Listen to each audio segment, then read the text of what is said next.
अस्ति भाति प्रियं रूपं नाम च इति अंश पंचकम। तो किसी भी वस्तु में स्वामी जी ने कहा अंश पंचकम भवति, अंश पंचकम इति अंश पंचकम। ये 5 अंश हैं। क्या क्या अंश हैं? बोले अस्ति, भाति, प्रियम, रूपम और नाम। अब इसका हम लोगों को तो निरीक्षण करना चाहिए, इसकी जांच करनी चाहिए। जो भी विषय हमारे सामने है उन सभी विषयों में इसकी जांच होनी चाहिए।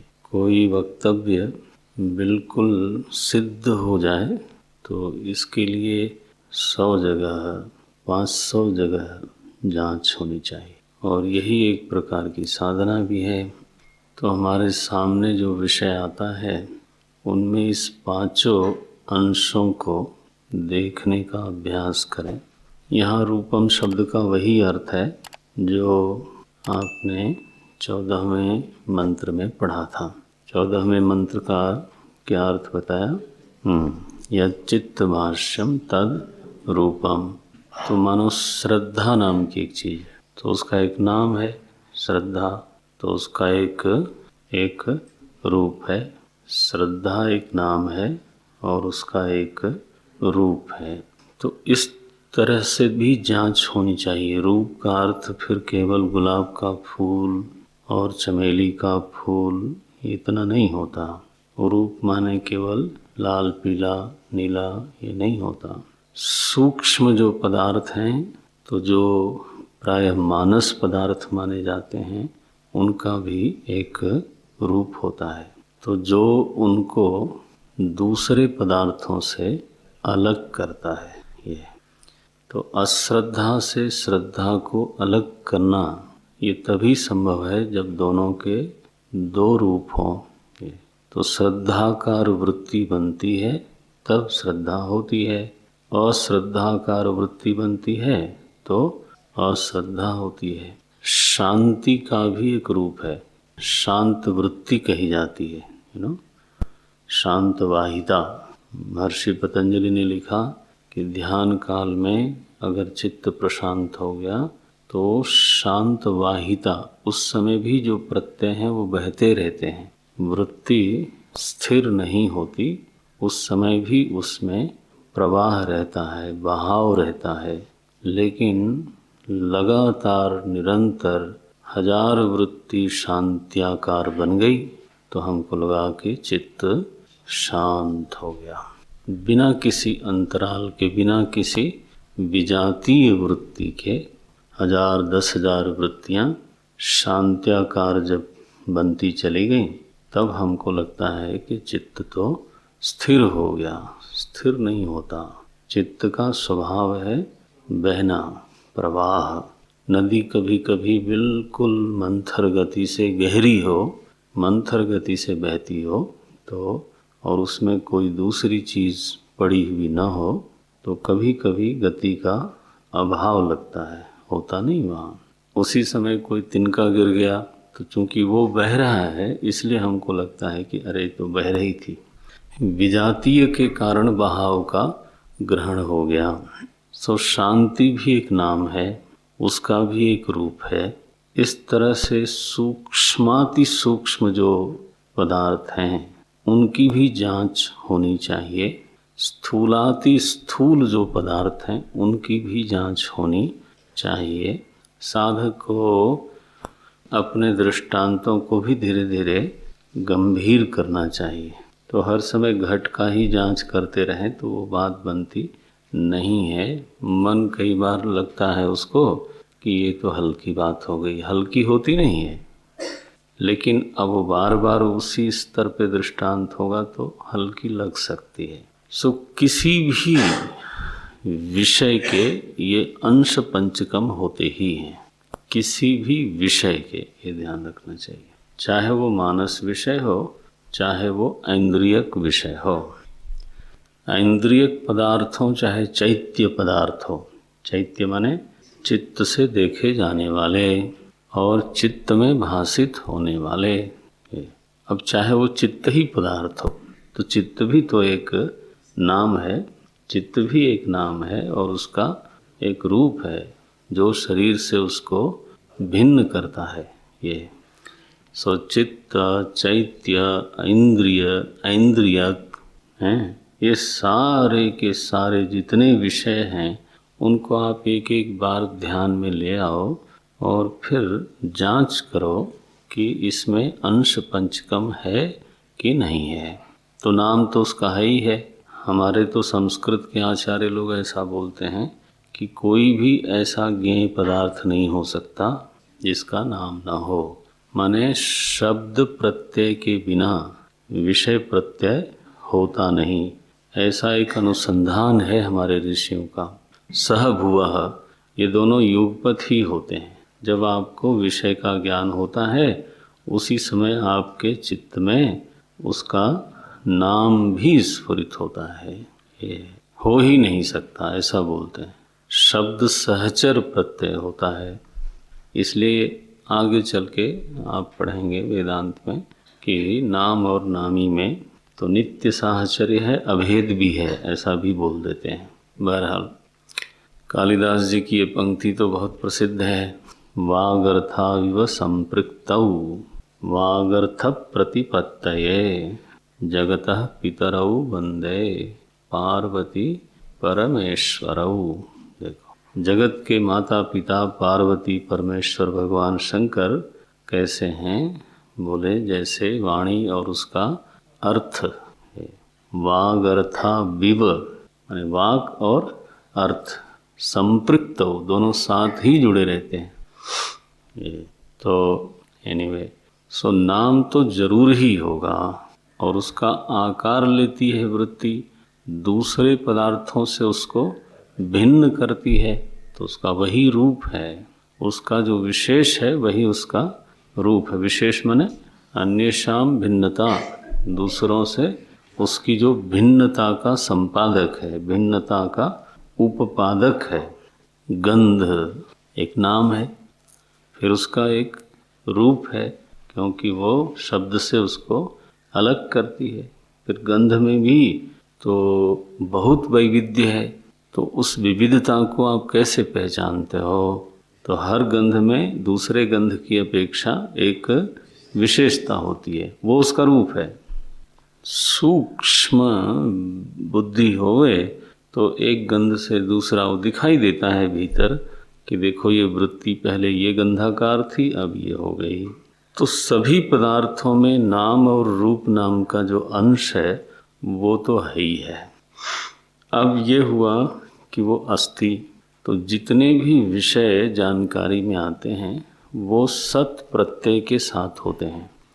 सत प्रत्यय माने ये है, ये यहाँ तक कि शून्य को भी हम लोग बोलते हैं है ये अद्भुत है। शून्य को भी है, अभाव को भी है, ऐसे बोल देते हैं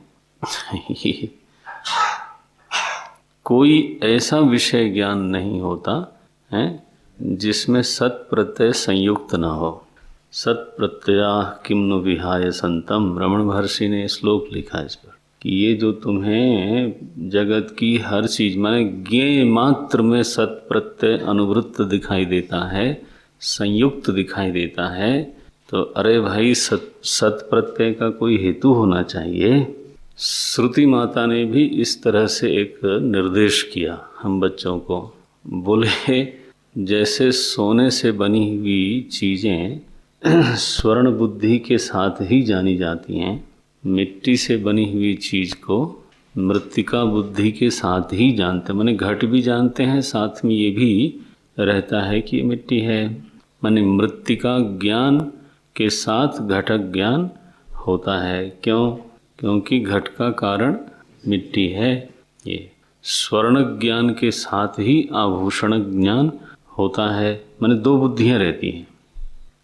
तो उसका जो कारण है वो चूंकि अपने कार्य में अनुगत है, अनुस्यूत है, इसलिए कार्य ज्ञान अकेले होता नहीं, कारण ज्ञान भी उसमें सम्मिलित होता है। तो बोले ये जो विश्व है, ये जो प्रपंच है, इस सभी में क्या अनुगत वस्तु है? बोले सत। देखो, जैसे आभूषण में स्वर्ण अनुगत है, वैसे सृष्टि की प्रत्येक ज्ञेय वस्तु में सद प्रत्यय अनुगत है। आकाशः अस्ति, जलम अस्ति, वायु अस्ति। देखो, तो वो पूछते हैं कि जो अस्ति अस्ति वाले लोग हैं, ये असत से कैसे पैदा हो गए? कथम असता सज्जाएत, श्रुति ने पूछा। विद्यार्थी की बुद्धि को जरा झकझोर दिया कि तुम असत की बात करोगे तो ये सदरूप में भासमान जो प्रपंच है, इसकी सत्ता कहाँ से आई? अगर कोई आभूषण सोने से नहीं बना है, तो उसमें स्वर्ण ज्ञान कहाँ से आएगा? स्वर्ण बुद्धि कैसे पैदा होगी उसमें? तो यहाँ तो सारी सृष्टि के प्रत्येक नाम और रूप में, चाहे वो स्थूल से स्थूल हो, सूक्ष्म से सूक्ष्म हो, विराट से विराट हो और अणु से अणु हो, माने आकाश में भी सद प्रत्यय अनुगत है और अणु परमाणु में भी सद प्रत्यय अनुगत है। देखो, तो सत्ता तो सर्वस्मिन गतः, सत्ता की स्थिति ऐसी है कि वो सभी में विद्यमान है, सभी में अनुगत है। असत्वेन न किंचित गृह्यते, है ना? असत रूप से कुछ भी ग्रहण होता दिखाई नहीं देता। यहाँ तक कि भ्रम से जो चीजें मालूम पड़ती हैं वो भी अस्ति। रज्जु पर जो प्रतीयमान सर्प है वो भी अस्ति, नीलिमा अस्ति। वो तो बाधित करना पड़ता है बुद्धि में कि नास्ति किंतु अस्तिवत प्रतीयते। प्रथम प्रतीति तो कैसी होगी? अस्ति। ये तो सारे विषय में सत्ता की जो विद्यमानता है वो तो सिद्ध ही है। अच्छा भाई, अब भांति जांच हो रही है, ध्यान रखना। और ज्ञान मार्ग के पथिक को, उसके साधक को यही अभ्यास करना है और इस अभ्यास के लायक बने रहें, है ना? इस अभ्यास के लायक बुद्धि बनी रहे तो वैसा आसन प्राणायाम भी कर लेना, हमें कोई आपत्ति नहीं है। और वैसा आहार विहार भी कर लेना, हमें कोई आपत्ति नहीं है। वैसा लोगों से व्यवहार और संग भी रख लो, वो हमारे लिए स्वागत का विषय है। लेकिन ये सारे जो हमारे जीवन की व्यवस्था होगी या होनी चाहिए, वो सब की सब किस लिए? इसलिए कि विचार मार्ग में हमारी गति हो सके। बस ये विचार जो है ना, विचार सामर्थ्य, ये सारी साधनाओं का उद्देश्य है। ये समाधि भी, समाधि क्या चीज़ है? उसमें तो अज्ञान निवर्तक सामर्थ्य नहीं है। देखो, विक्षेप निवर्तक सामर्थ्य है। सबका व्यावर्त्य अलग होता है। जैसे खांसी की औषधि से क्या चीज़ व्यावर्त होगी? खांसी। तो उस औषधि का व्यावर्त्य है खांसी। इसी तरह से बुखार की औषधि का व्यावर्त्य है बुखार। ये अब हम व्यावर्त्य व्यावर्तक का संबंध ठीक से न जानते हो तो कोई भी औषधि खा के तो कोई भी रोग दूर करना चाहते हैं तो वो तो होगा नहीं, हमारे चाहने से नहीं होगा। हो सकता है जो रोग नहीं था वो पैदा हो जाए। ये देखो, तो समाधि नाम की जो औषधि है उसका व्यावर्त्य क्या है? विक्षेप का व्यावर्तन करती है वो। ये देखो, वहाँ भी विवेक ख्याति योग दर्शन में, अब ये शब्द आ गया, वैसे तो पढ़ना पड़ेगा आपको। वहाँ भी जो अविद्या की निवृत्ति है वो निरुद्ध दशा में नहीं होती। पढ़ लेना योग दर्शन, लोग बिना पढ़े ही हाँकते रहते हैं।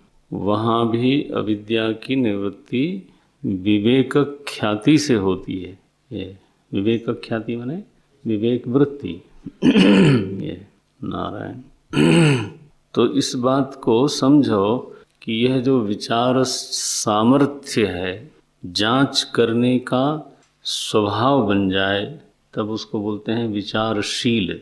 जांच करने की सामर्थ्य हो तब उसको बोलेंगे विचारक।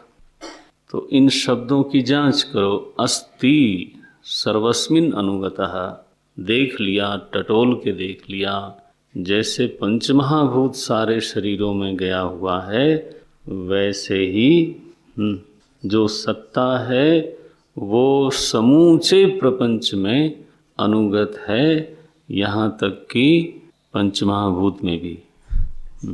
भाई पंचभूत सब में गया है तो पंचभूत में क्या गया है? वो भी तो देखो, पंचभूत में पंचभूत थोड़ो है, वो भी तो एक नाम है, वो भी तो एक रूप है, तो वो कहाँ खड़ा है? बोले नारायण, उसमें भी सत्ता ही विद्यमान है, अस्ति।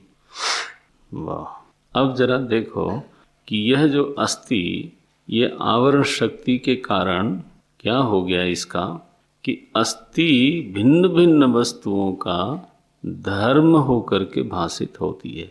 माने आकाश का अस्तित्व, वायु का अस्तित्व, ये संबंधी होकर के अस्तित्व भास रहा है, धर्म होकर के अस्तित्व भास रहा है।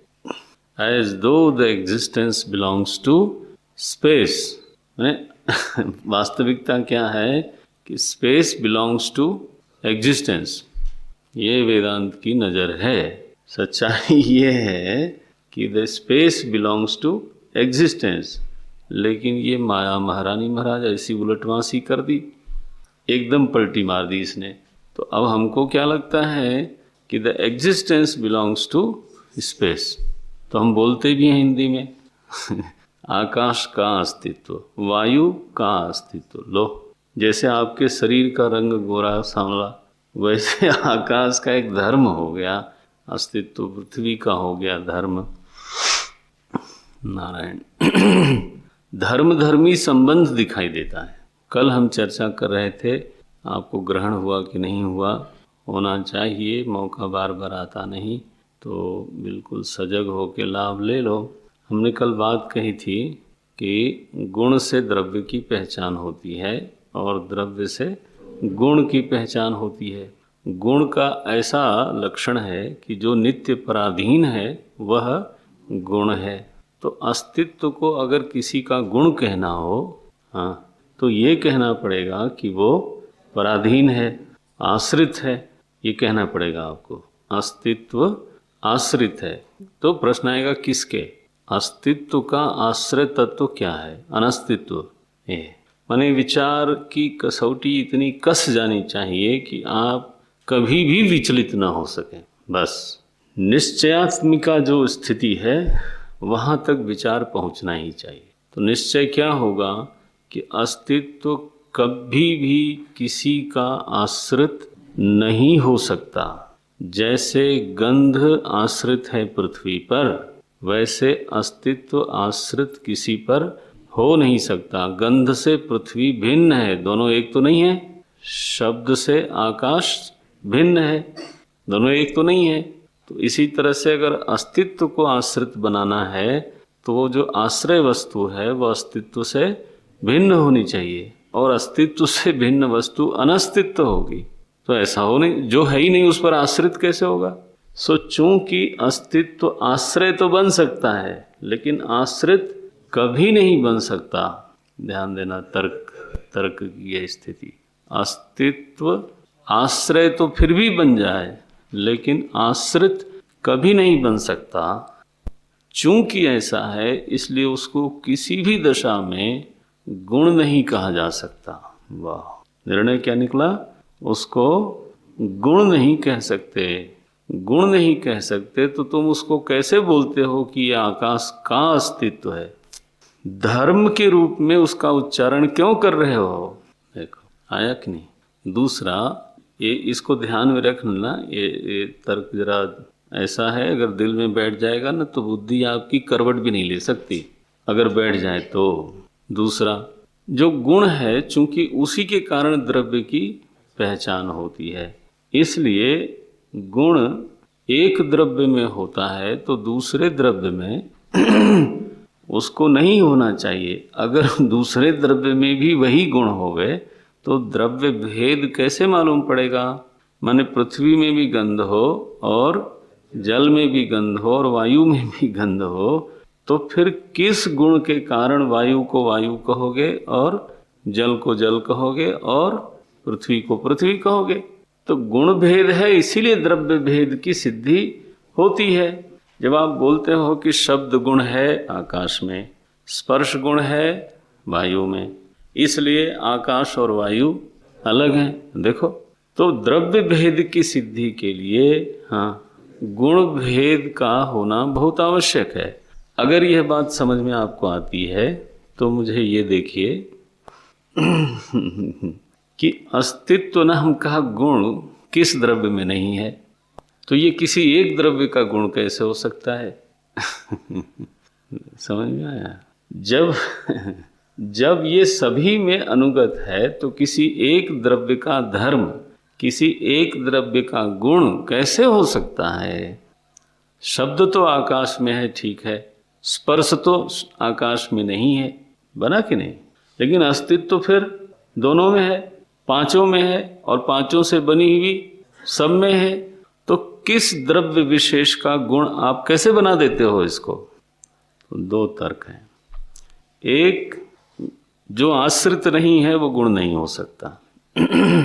दूसरा, जो किसी एक द्रव्य मात्र से संबद्ध नहीं है, समस्त द्रव्यों में अनुगत है, वो किसी द्रव्य विशेष का गुण नहीं हो सकता।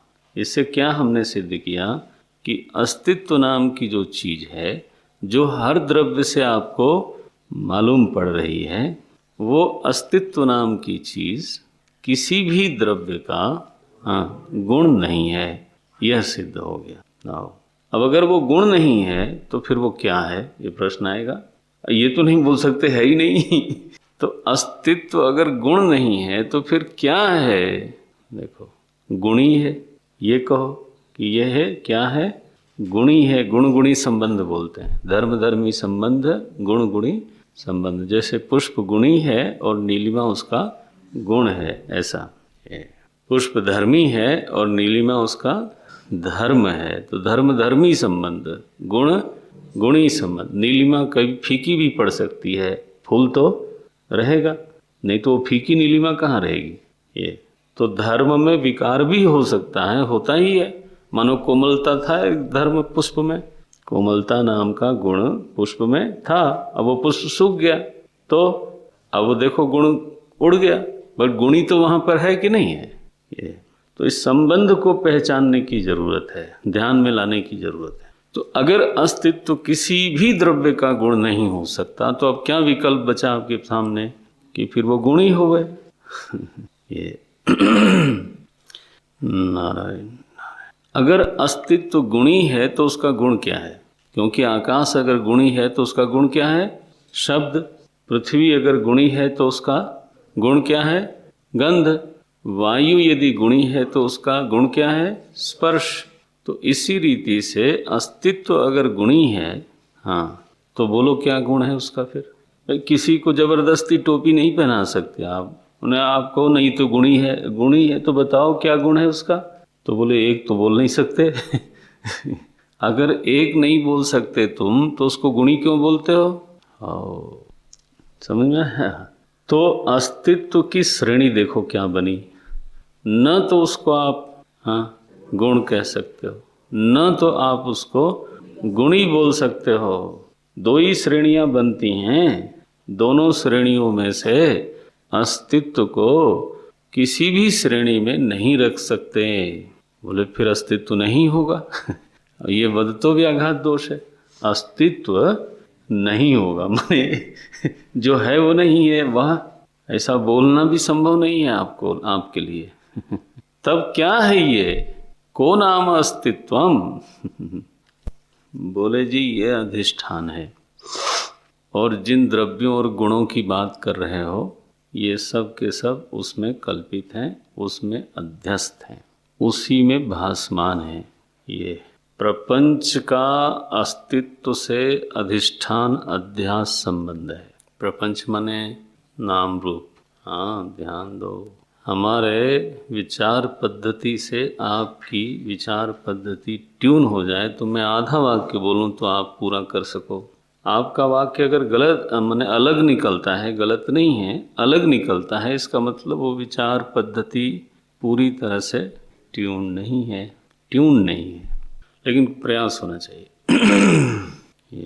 ये वेदांत मार्ग है भाई, चिंतन का मार्ग है। यहाँ तो शरीर नहीं, प्रज्ञा चाहिए ये, और वो बनाने से धीरे धीरे बनती है। सारा जीवन ठीक करो तो बन जाएगी, नहीं ठीक करो, ओम नारायण। शरीर इतनी जल्दी नहीं बिगड़ता जितनी जल्दी प्रज्ञा बिगड़ती है। आप किसी से दो बात सुन लो या कह दो, फिर देख लो, हो गया छुट्टी। ये है इसकी हालत। गुरुदेव कभी बोलते थे कि पानी पर रंगोली बनाने जैसा है ना। कई आर्टिस्ट होते हैं बिल्कुल शांत जल के ऊपर, है ना, रंगोली बना देते हैं, और फिर उसका एग्जीबिशन लगता है। तो बोले हमें बुलाया गया, तो हम गए, हमारे साथ बहुत लोग गए। गर्मी का दिन था, तो कोई सज्जन के मन में बड़ी सेवा भावना जगी, और उन्होंने कोने में जो स्विच रखे थे पंखे के, उसको ऑन कर दिया कि स्वामी जी को जो है गर्मी लग जाएगी। और पता चला कि जैसे ही पंखा चला, पानी थोड़ा कंपित हुआ, और बस बोले उस पानी से भी ज़्यादा तरल और चंचल तुम्हारा मन है, और उस पर हम रंगोली बनाने की कोशिश कर रहे हैं। सीधा क्लासिकल एग्जाम्पल। और तुम मूर्ख हवा ही लगाते रहते हो बीच बीच में। तो हम कैसे बनाएंगे कोई चीज़ भाई? चंचल जल पर कोई रंगोली बनती नहीं। सो अस्तित्व का नाम रूप के साथ, हाँ जी, जो संबंध सुस्थिर हुआ वो है अध्यास और अधिष्ठान का। गुण गुणी नहीं, क्योंकि अस्तित्व न गुण न गुणी, तो नाम रूप के सहारे अस्तित्व प्रकट होता है। वैसे ही जैसे नीलिमा के सहारे आकाश प्रकट होता है, जैसे लहराती हुई मृग मरीचिका के सहारे जरिए तपती हुई किरणें प्रकट होती हैं। कैसे पता लगता है कि इस समय धूप बहुत तेज है, किरणें तप रही हैं? जब, है ना, हमें एक दिन एक सज्जन ने कहा, समाधि पर हम खड़े थे दोपहर को गर्मी में, तो धर्मशाला का जो दृश्य है तो वो थोड़ा ऐसे ऐसे, उसके बीच बीच भी ऐसे कुछ विजन हो रहा था। तो बोले ऐसा तो कभी हुआ नहीं, इसका मतलब धूप बहुत पड़ने लग गई। तो इसका क्या मतलब है कि उन्होंने उस लहर को नहीं देखा। क्या देखा उन्होंने? किरण की तपन को देखा। पहचाना कि किरण जब एक खास तापमान में आती है तभी उसमें ये विजुलाइजेशन इस तरह का होता है, क्योंकि बीच में तो वायु का घनत्व तो भिन्न भिन्न है, तो हल्की गर्म होने के कारण तो फिर किरणें ऐसी भासने लग जाती हैं। ये देखो, तो वो लहर नहीं देख रहा है, वो सज्जन टेम्परेचर देख रहा है। तो हम लोग नाम रूप देखें कि नारायण, नाम रूप के जरिए जो प्रकट हो रहा है उसको देखा जाए। ये आपकी प्रज्ञा पर निर्भर करता है। अस्तित्व में 5 भूतों की मानो लहरें उठी बड़ी बड़ी। दूसरा दृष्टांत लो, पुराना वाला दृष्टांत 14वें श्लोक का। आदत पड़ गई पानी को लहर के जरिए पहचानने की, तो देखो उस लहर का पानी, हाँ किसका पानी? लहर का।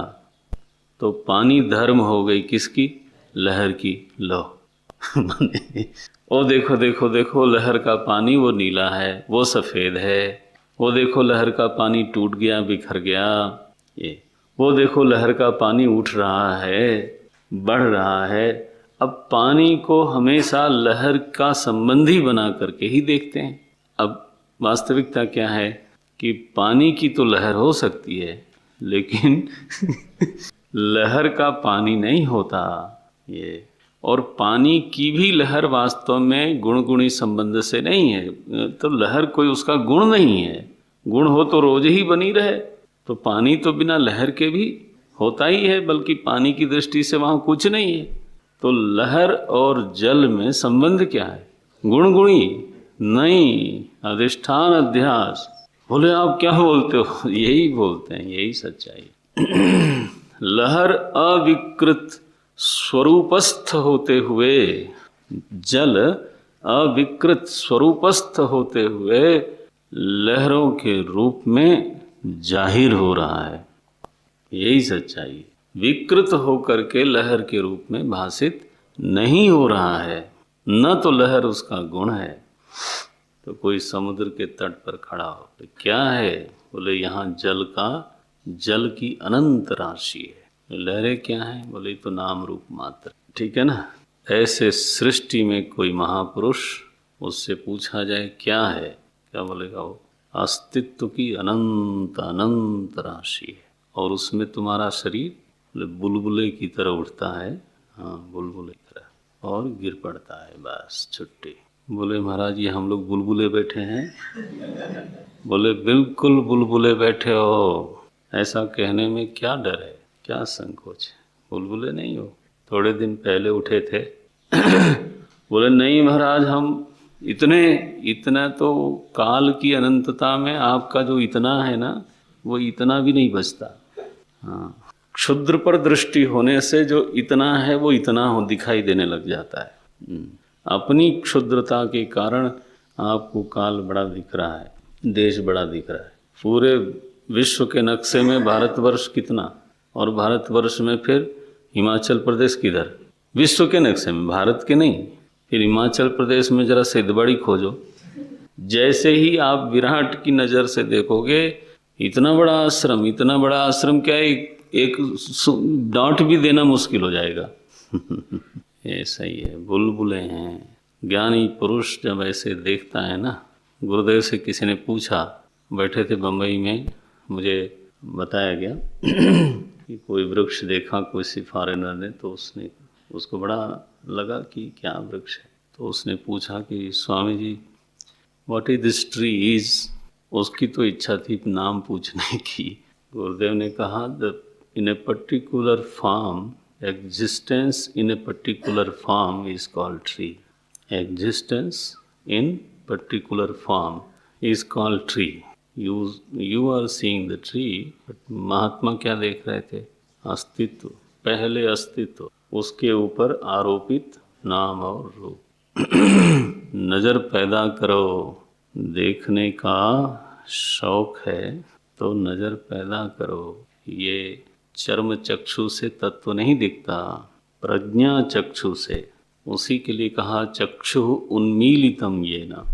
गुरु जो है ना, उसी आँख में काजल लगाता है। तिमिर रोग पड़ा हुआ है, अज्ञान तिमिरांधस्य।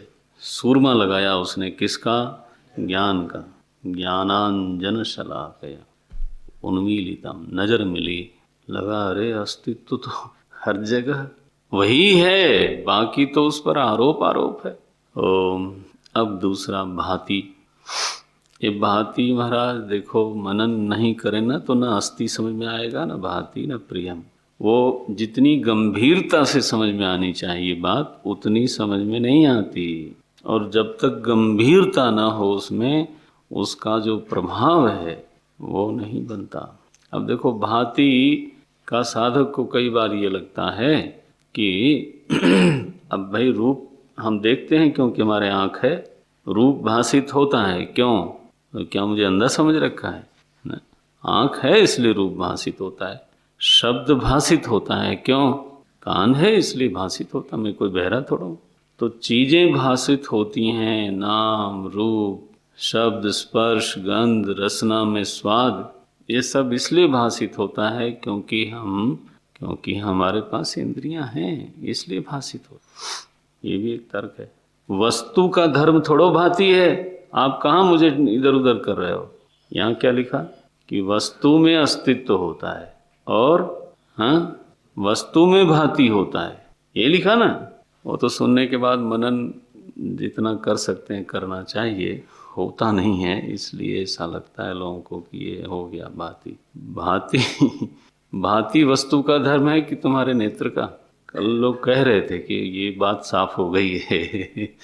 नहीं होती। अगर भांति नेत्र का धर्म है तो तुम वस्तु का क्यों बोल रहे हो? अंश पंचकम, किसका अंश पंचकम? वस्तु का। तो भांति धर्म किधर बैठता है?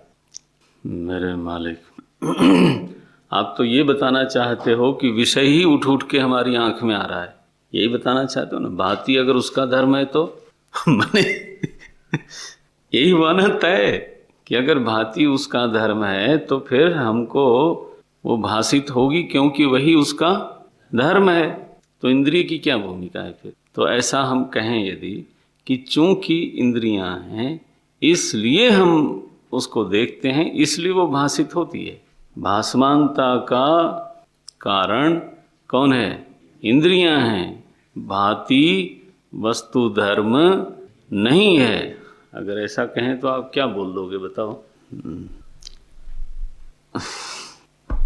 बट वेदांत तो कहता है नहीं, भांति जो है वो वस्तु धर्म है। भांति का कारण केवल इंद्रियां नहीं है। ध्यान करो, जांच करो, तब पचेगा। सच्चाई क्या है कि आपके पास इंद्रिय होने पर भी सारे विषयों को आप नहीं जानते। जो विषय अपने को जनाता है उसी को आप इंद्रिय से जानते हो। माने विषय में अपने को जाहिर करने का स्वभाव दिखाई देता है। ये फिर से बोलता हूँ, विषय में अपने को जाहिर करने का स्वभाव दिखाई देता है। शब्द अपने को कान के सामने ही जाहिर करता है तो नेत्र के सामने जाहिर नहीं करता। तो नेत्र भले ही इंद्रिय है, लेकिन चूंकि शब्द ने कहा कि मैं तुम्हारे सामने बिल्कुल जाहिर नहीं होऊंगा, तो आपकी आंख चाहे जितनी तेज हो नारायण ये मत बोलो कि चूंकि मेरे पास इंद्रिय है इसलिए मैं उसको पकड़ लूंगा। पकड़ो शब्द को, कान से स्वाद को पकड़ो। अब महाराज बढ़िया हलवा बना और आदमी कान में डालने लग गया दूसरे दिन हॉस्पिटल ले जाना पड़े। इसका मतलब क्या है कि इंद्रिय के सामने जो विषय अपने को प्रकट करता है वही इंद्रिय उसको धारण ग्रहण कर पाती है। इंद्रिय उस विषय को बिल्कुल ग्रहण नहीं कर पाती जो विषय उस इंद्रिय से अपने को छिपाता है। ये भी है, विषय भी अपने को किसी के सामने प्रकट करते हैं और किसी के सामने छिपा लेते हैं। कभी देखा इस लीला को? अरे सूक्ष्मता होनी चाहिए, संवेदना होनी चाहिए। जैसे आप अपने मन को किसी के सामने प्रकट करते हो, हाँ, और किसी के सामने छिपा लेते हो। अच्छा बताओ, जिसके सामने आप छिपा लेते हो वो चाहे जितनी मर्जी जोर लगा ले, हाँ, वो आपको जान सकता है क्या? तो चूंकि वो मन वाला है इसलिए आपकी हर बात को जान ले, वो होता नहीं। होगा कब? जब आप जाहिर करना चाहोगे। तो भांति कहाँ गया? जाहिर करने वाले में गया। ये उसके मन में नहीं, बल्कि जाहिर करने वाले में। आपको तब ग्रहण हुआ जब मैंने चाहा कि आप ये बात जाने। ये तो जनाने का जो धर्म है वो वस्तु में होता है, और जानने का जो गुण है या ये सामर्थ्य है वो प्रमाता में है। प्रमाता में जानने की सामर्थ्य है और जनाने की वस्तु में है। अगर वस्तु में जनाने की सामर्थ्य ना होवे तो आप अपने जानने की सामर्थ्य लेके घूमते रहो। हाँ, जैसे आंख वाला न हो, हाँ, तो आप चार इंद्रियों को लेके घूमते रहो, कभी भी रूप का ज्ञान नहीं होगा, क्योंकि रूप ने तय कर लिया मानो कि मैं तो केवल आंख के सामने ही प्रकट होऊंगा बाकियों के सामने प्रकट नहीं होऊंगा। तो आप जानने वाला बन के घूमते रहो। कोई व्यक्ति अपने हृदय की बात अपने किसी सुहृद से, प्रेमी से बोलता है, वो न होवे, बोले मैं तो जोर लगा के जान लूँगा। अपने बेटे की, अपने घर में जो आपका सबसे निकटस्थ है उसके दिल की बात नहीं जान सकते, दुनिया की बात छोड़ो वो तो तभी जानता है जब जनाने वाला जाहिर करे। तुलसी बाबा ने इसलिए भगवान के बारे में कहा, सो जानई जही देहु जनाई। बोले ये पिद्दी लोग क्या आपको जानेंगे जब तक आप अपने को जनाओ नहीं। मेरे माँ, ये साधारण चीजें जब हम नहीं जान पाते, जब तक वो न जनावे, हाँ, हमने वैज्ञानिक लोगों से बात करी तो वो कहते हैं कि विज्ञान भी अपने को प्रकट करता है। I have to only be a devotee of his science, ये बोलते हैं महाराज। आईआईटी कानपुर के रिनाउंड प्रोफेसर्स बोलते हैं कि I have to just devote. लोग बोलते भी हैं इज डिवोटेड साइंटिस्ट, ये शब्द बोला जाता है। साइंस का भगत, ऐसा बोलने में आपको लगेगा कि अटपट हो गया, लेकिन अंग्रेजी में बोल दिया तो ठीक हो गया। डिवोटेड साइंटिस्ट के सामने ही विज्ञान अपने रहस्यों को जाहिर करता है, ये एक सच्चाई है। देखो आप अगर व्यापारी हो तो डिवोटेड बिजनेसमैन के सामने व्यापार भी अपने रहस्यों को प्रकट करता है। कोई ये दावा न करे कि मैं अपनी ओर से ही बढ़िया व्यापारी हूँ, ये नहीं हो सकता। वो काम बताता है कि मुझे ऐसे करो तो बेहतर हो। खेती बताती है किसान को कि मुझे ऐसे करो। मशीन बताती है मैकेनिक को कि मुझे ऐसे करो। ठीक, प्रतिपादन क्या हुआ? प्रतिपादन ये हुआ कि भांति नाम का जो गुण है ना, भांति नाम का जो धर्म है, वो इंद्रिय में नहीं है, जानने वाले में नहीं है। कहाँ है? वस्तु में है। इसलिए वेदांत ने जो बात कही वो अविचल है। वेदांत क्या कह रहा है कि अंश पंचकम, सारे विषयों में ये 5 अंश हैं। नाम भी है, रूप भी है, हाँ, अस्थि भी है और भांति भी है। और अब आया 5वां प्रियम। दुनिया की कोई भी चीज सहज रूप से उपयोगी है, स्वभाव से उपयोगी है। कोई भी विषय वो है इसलिए क्योंकि वो उपयोगी है। अगर वो हमको उपयोगी नहीं लगती तो उसका जिम्मेदार मैं हूँ। नारायण। अनुपयोगिता का कारण मेरा अपना पक्ष है, मेरा स्टैंड पॉइंट है। अन्यथा वस्तु को कोई बोल दे कि ये अनुपयोगी है तो ये बोलना पड़ेगा तुम्हारे लिए। तुमको हटा करके क्या बोलेंगे? हर वस्तु हाँ उपयोगी है। उपयोगी है माने क्या? किसी को सुख देगी, किसी को काम में आवेगी तो उसको क्या देगी? सुख देगी। वस्तु जिसके काम में आवेगी उसको सुख देगी, इसीलिए वो उस वस्तु को चाहेगा। बोले ना ना इसको फेंको मत, हाँ क्या ये चाहिए, हाँ ये चाहिए बोलते हैं। क्यों? हाँ तो उपयोगी है। महाराज दिवाली के पहले लोग घर साफ करते हैं, सोच के साफ करते हैं कि जितने ये बोतल और पॉलीथीन हैं सब फेंकेंगे इस बार।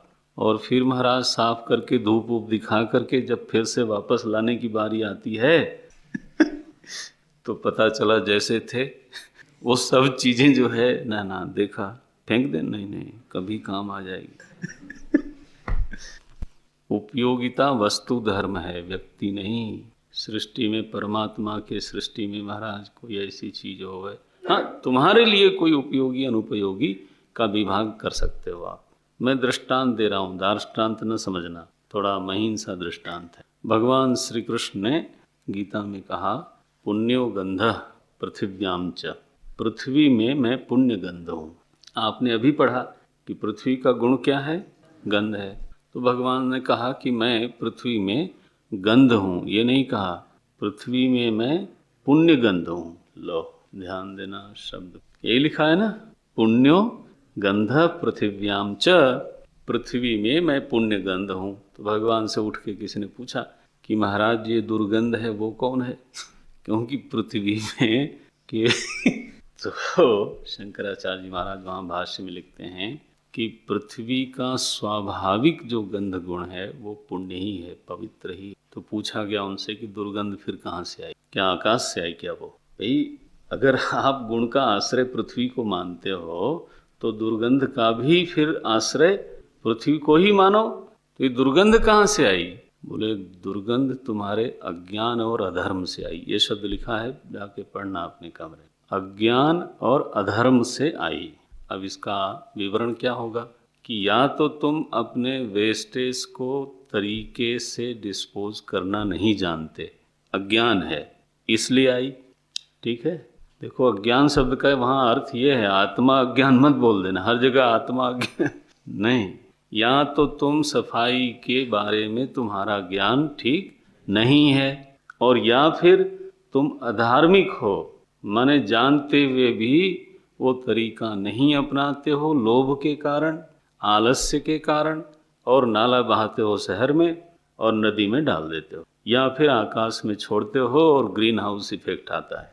ये भाष्यकार ने लिखा है, आप देखना अपने ऋषियों की वाणी, एकदम मर्म पर ऐसे उंगली रखते हैं ये लोग, इधर उधर फिरते नहीं। अन्यथा सृष्टि में जो भी गंध है, मनुष्य जिसको डिस्टर्ब न करे, वो कैसी है बोलो? वो पुण्य ही है। हर चीज, आप जंगल में जहां मनुष्य न गया हो, देखो आप क्या सफाई होती है, लोग बोलते हैं अनटच्ड से नारायण। सो पुण्य गंध ये पृथ्वी का गुण है, और दुर्गंध बोले तुम्हारा तुम्हारी वजह से है ये। अच्छा, ये दृष्टांत है। दृष्टांत क्या है कि उपयोगिता वस्तुगत है, और कोई चीज अगर हम कहते हैं कि उपयोगी नहीं है तो वो हमारे स्टैंड पॉइंट के कारण है, व्यक्तिगत हो गई, हमारी स्थिति के अनुसार हो गई। एक समय में पुस्तकें बहुत उपयोगी थी, अब नौकरी लग गई और व्यस्त हो गए वो, तो अब बोले कि वो जो यूनिवर्सिटी की किताबें रखी थी उसको अब आप, है ना, किसी को दे दो या बेच दो। क्यों भाई? उपयोगी नहीं रही तुम्हारे लिए, ये बोलो साथ में हाँ, तुम्हारी स्थिति बदल गई तो तुम्हारे लिए उपयोगी नहीं रही, ये मत बोलो उपयोगी नहीं रही। वो उपयोगी तो पहले भी थी, आज भी हैं, रहेंगी। तो प्रियता उपयोगिता में शामिल होती है। जब हमको कोई चीज उपयोगी लगती है तब हम उसको बोलो चाहते हैं। ये चाहना क्या है? प्रेम करना है। बोले मैं आपको चाहता हूं, व्हाट डू यू मीन? लोग कहते हैं आप मुझे पहले जैसा नहीं चाहते, व्हाट डू यू मीन? तो पहले जैसा प्रेम नहीं करते। चाहना ही प्रेम करना है, और क्या? बोले आई एम मिसिंग यू, माने मन चाहता है और आप नहीं हो, ये तो प्रियता क्या सिद्ध हुआ? प्रियता वस्तु माने उपयोगिता, शब्द पहले पकड़ना। उपयोगिता वस्तुगत है, भांति वस्तुगत है, अस्ति वस्तुगत है अधिष्ठान रूप से। उसके ऊपर वस्तु क्या है? बोले एक रूप और एक नाम। वाओ! सो अस्ति भांति प्रियम, ये अधिष्ठान में। क्यों अधिष्ठान में है?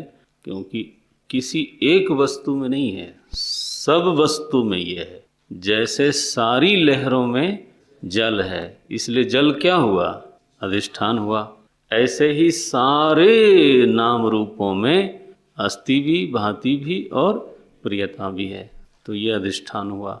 उसी अधिष्ठान का नाम रखा ब्रह्म। आद्यत्रयम् ब्रह्म रूपम। और वस्तु क्या हुई? बोले जगत रूपम ततो द्वयम। बाद वाले जो दो हैं वो जगत का रूप है। तो इसको जांचो, एक एक चीज पकड़ के जांचो। परीक्षित महाराज का नाम ही पड़ गया परीक्षित। क्यों? वो परीक्षा करते रहते थे कि इस चीज में वो है कि नहीं, इस चीज में वो है कि नहीं। तो हमें भी हमारे गुरुजनों ने परिचय कराया कि ये रहा ब्रह्म, जांचो हर जगह। कोई भी चीज उठा के देखो, इसमें अस्ति भांति प्रियम है कि नहीं है? है तो ये तो ब्रह्म से भरी हुई है। फिर वस्तु क्या है? वस्तु तो ऐसे ही है, भासमान है। तो अस्ति अस्ति अस्ति सब में अलग अलग है? बोले नहीं, एक अखंड अस्तित्व में खंड खंड नाम रूप भासते हैं। ये भांति अलग अलग है? बोले नहीं, अनंत चैतन्य में हाँ सब भासते हैं, और अनंत प्रियता में सब भासते। तो आनंद न तो खंडित है, हाँ, न भासमानता खंडित है, न अस्तित्व खंडित। सो अभिन्ना सच्चिदानंदा, अगले श्लोक में ये बात कही गई। खवाय वग्नि, अनुवाद कर देता हूँ, कल देख लूँगा। ख मने आकाश, वायु, अग्नि, जल, उर्वीषु, उर्वी मने पृथ्वी, पांचों महाभूत का नाम ले लिया। खवाय, खवाय मने ख वायु, अग्नि, जल, उर्वीषु, उर्वी मने पृथ्वी, पांचों महाभूतों में। तो ये जड़ निर्जीव पदार्थों का उल्लेख किया। अब सजीव का उल्लेख करते हैं। देव ग्रंथ देखो, देव तिर्यंग नरादिशु, ये देखो तरीका हमारे आचार्यों का। एक छोटे श्लोक में कितना परिमाण होता है, घेरते कितना है। निर्जीव को भी पकड़ लिया और अब सजीव को भी। देव, अब सजीव में ऊर्ध्व योनि, उच्च योनि देव, तिर्यंग निम्न योनि तिर्यंग उसको कहते हैं जिसका पीठ पेट सिर सिर सब बराबर हो।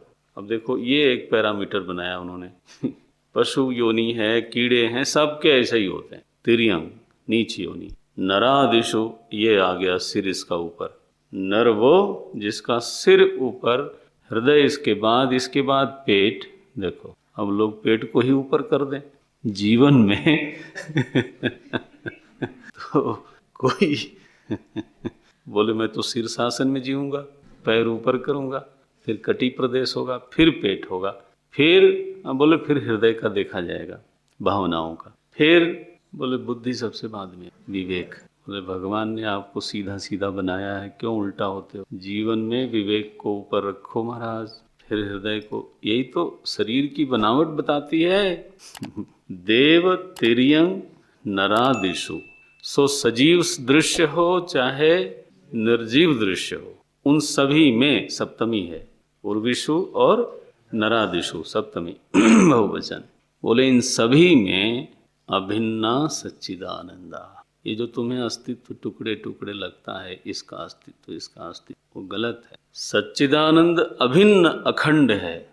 जैसे अनंत जलराशि अखंड है, तरंगों के खंड का आरोप जल में मत करो, वैसे ही नाम रूपों के खंड का आरोप अस्थि भांति में मत करो। अभिन्ना सच्चिदानंदाः विद्येते नाम रूप में। ये है, कल देखेंगे इसको। ओम पूर्णमदः पूर्णमिदं पूर्णात् पूर्णमुदच्यते पूर्णस्य पूर्णमादाय पूर्णमेवावशिष्यते। ओम शांति शांति शांति। हरि ओम। श्री गुरुभ्यो नमः। हरि ओम।